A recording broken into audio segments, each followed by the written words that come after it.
All right. So we are now moving on to the 12-mark question of October-November 25, paper 22. So the question is assess the view that business should be more concerned about income elasticity of demand या फिर cross price elasticity when the incomes are falling. सही है, हमें specifically given एक scenario है कि जब incomes आपकी गिर रही हैं तो बिजनेस को किन चीजों के बारे में ज्यादा कंसर्न होना चाहिए. सो अब a few things to remember. सबसे पहली चीज है मार्किंग स्कीम. हमारे इकोनॉमिक्स में we have three assessment objective which is knowledge, analysis and evaluation. So AO1 plus AO2, which is knowledge and analysis, it has 8 marks. और ये जो knowledge और analysis भी है, इसके अंदर भी क्या होता है हमारे जो it is further divided into two portions. एक 12 नंबर का सवाल हमेशा दो साइडेड आंसर मांगेगा आपसे.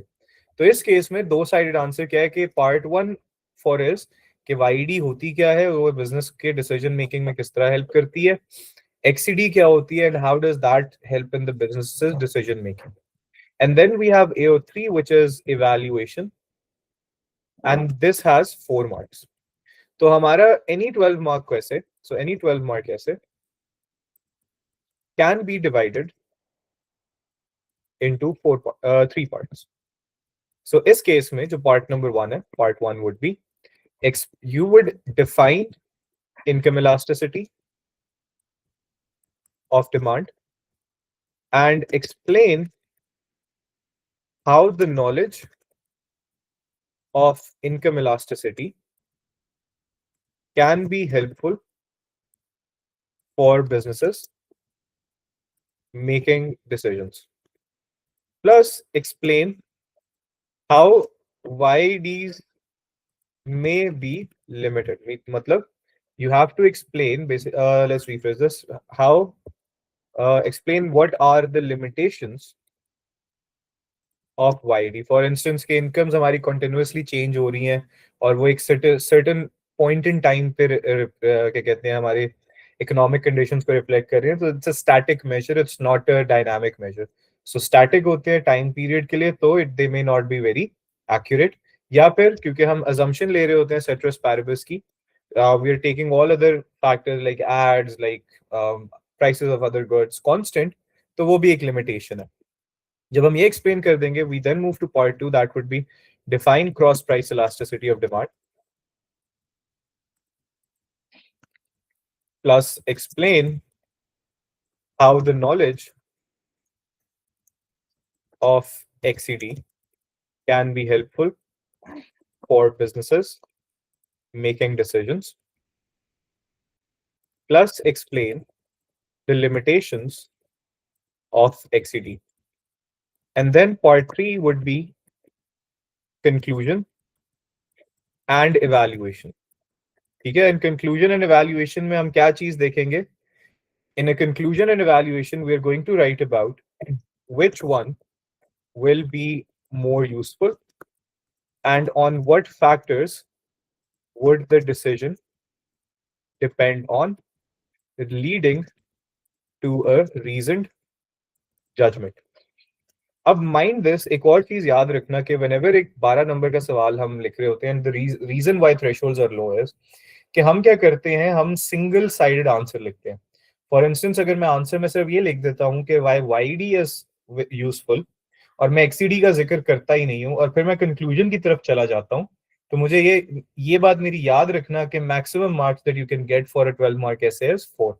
आपको इवैल्यूएशन के तब तक मार्क्स नहीं मिलेंगे. Remember, evaluation marks will not be awarded unless both part 1 and part 2 are completed.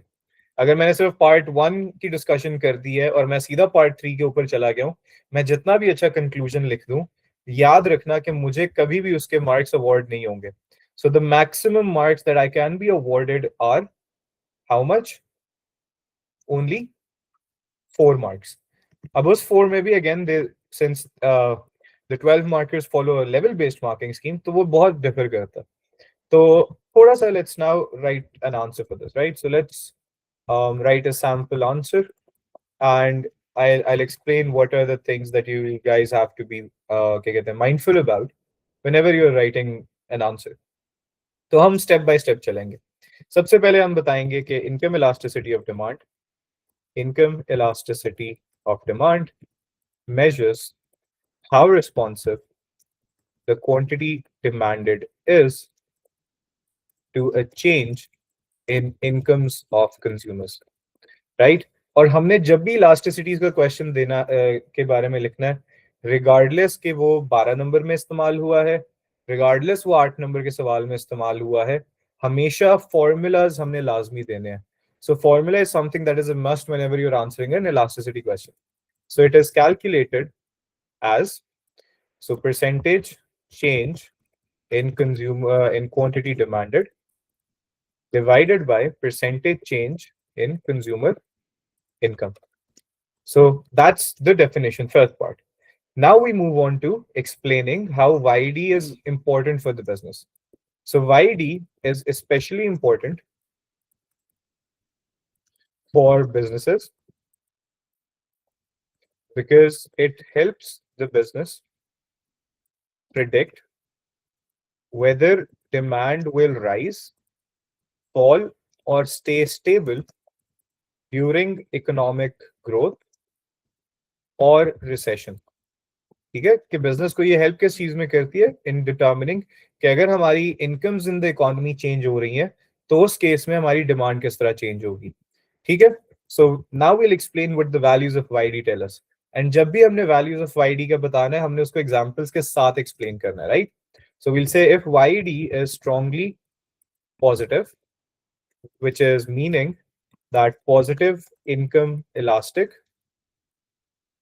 which is YD greater than +1. ठीक है, तो हम क्या बताएंगे? It means that the good that the business makes is a luxury good, right? अब luxury good क्या होता है, इसको हम explain करते हैं. So luxury goods are those goods for which when income increases, the demand likely increases more than proportionally. ठीक है. Hence, hence की जगह we can say कि for example, expensive electronics, premium gym memberships, or high-end fashion products.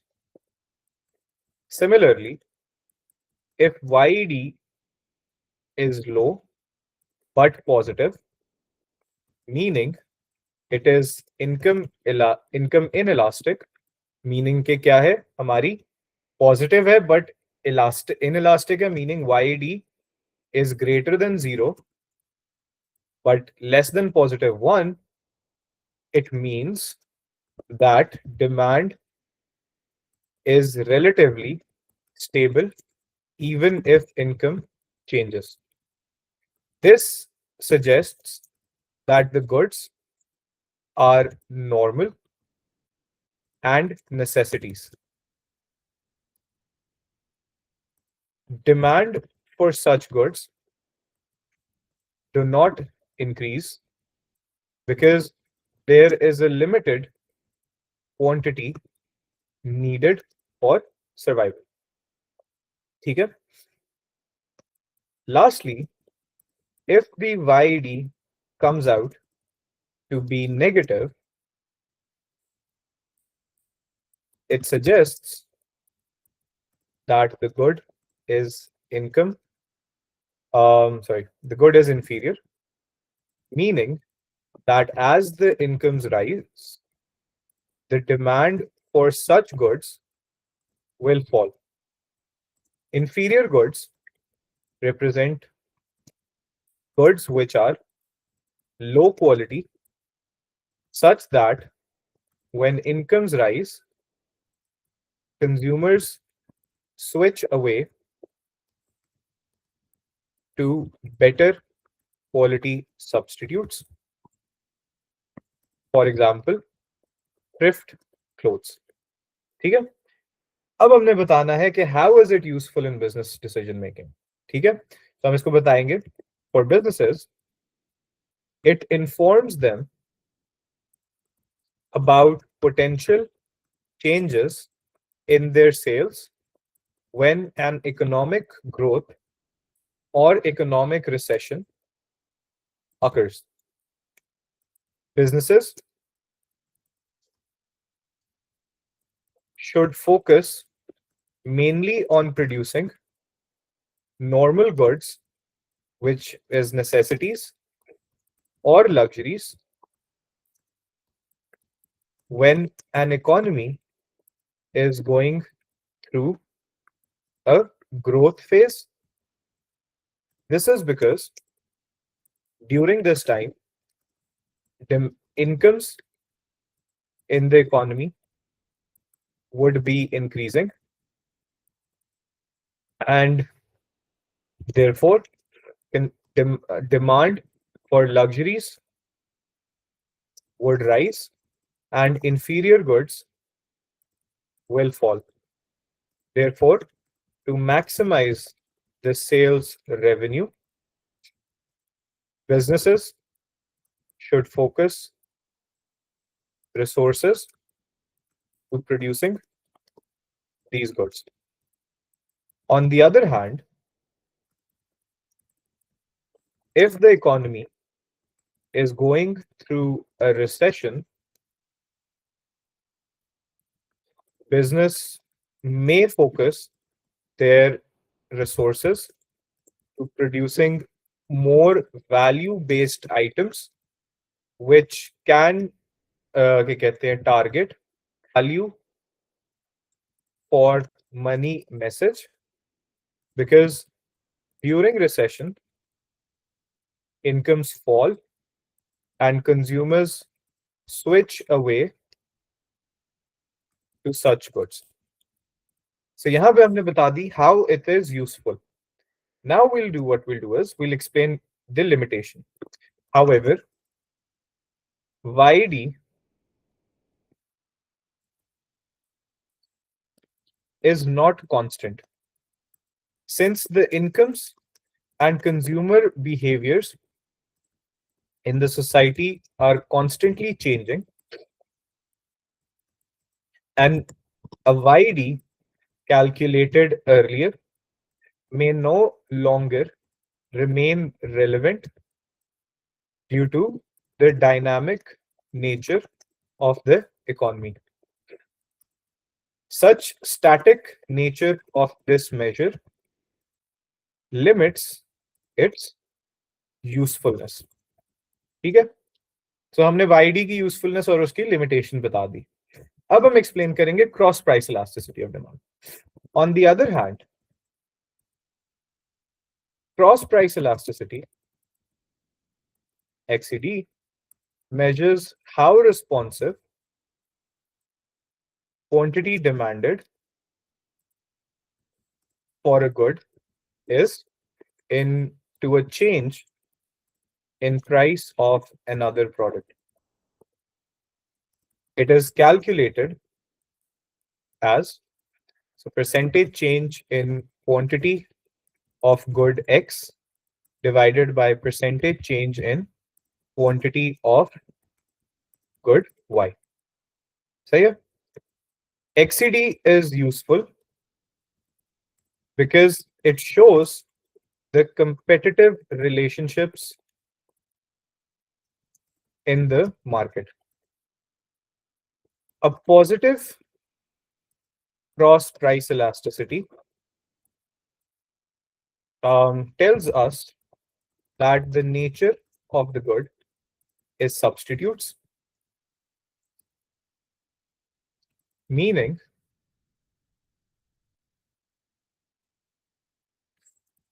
that they are alternately demanded goods, right? And rival in consumption. Okay? On the other hand, But first we need to give example, such as we can say tea and coffee, right? On the other hand, if XCD is negative, it suggests that the relationship between both products is complementary, which is jointly demanded goods. For example, printers and cartridges.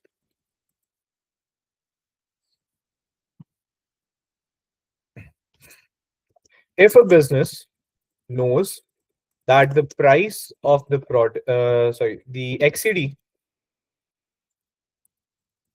between their goods is positive, they can set a competitive price. This is because if the business decreases their price, it can result in an increase in their market share. Therefore, the business can decide on aggressive competitive strategies. Similarly, it can also help defend market share when the rivals decrease the price. If the rival decreases the price, the business can also decrease the price to match the decrease, resulting in a safeguarded market share. On the other hand, if the demand is क्या कहते हैं negative cross price elastic negative sorry if the XCD is negative, then businesses can use joint promotion strategies or bundling to maximize joint sales with the complementary products. अब हम आएंगे on the limitations. However, XCD only accounts for price of related goods and assumes ceteris paribus, right? So we're going to say कि they so XCD assume क्या करता है कि this assumes ceteris paribus, meaning that all other factors are held constant.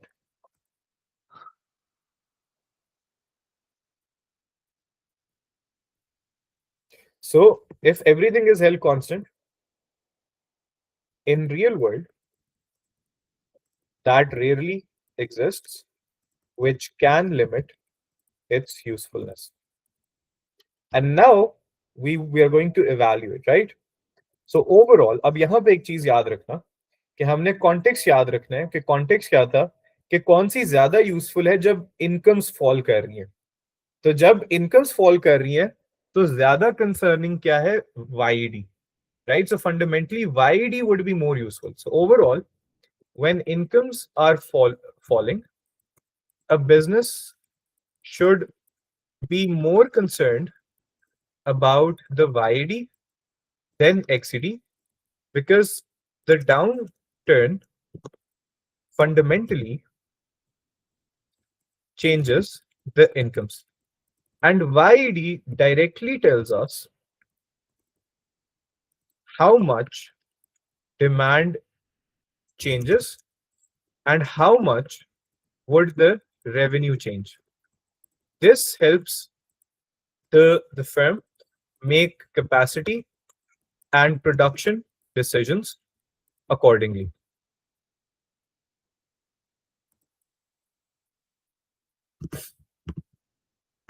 However, the XCD is not completely useless, because if the market is competitive with close substitutes, in that case, XCD would be important even when incomes are falling, right? Therefore, both measures of elasticity are equally important to make holistic decisions. However, in case of falling incomes, the priority of usefulness would be YD. So that's how we basically evaluate it. अब हम क्या करेंगे? Let's look at the marking scheme. And marking scheme के अंदर, it would give us a good understanding of how the marks are awarded. ठीक है? So knowledge and analysis in this case, जहाँ पे 8 marks हैं. So analysis of advantages and disadvantages of using income elasticity, and analysis of advantages and disadvantages of using cross price elasticity. This falls under the knowledge and understanding. और फिर ये चीज बहुत important है, the last sentence. If only a one-sided answer is given, you cannot gain any marks for evaluation, as I told you, right? तो अगर हम सिर्फ YD की डिस्कशन करके evaluate करते, we wouldn't have gotten marks. And evaluation was for clearly analysis of both sides to a question comes to a valid conclusion, which we have just given. So that was pretty much it about this question. So you can find the answers in the description. That's pretty much it. I'll see you in the next video. Allah Hafiz.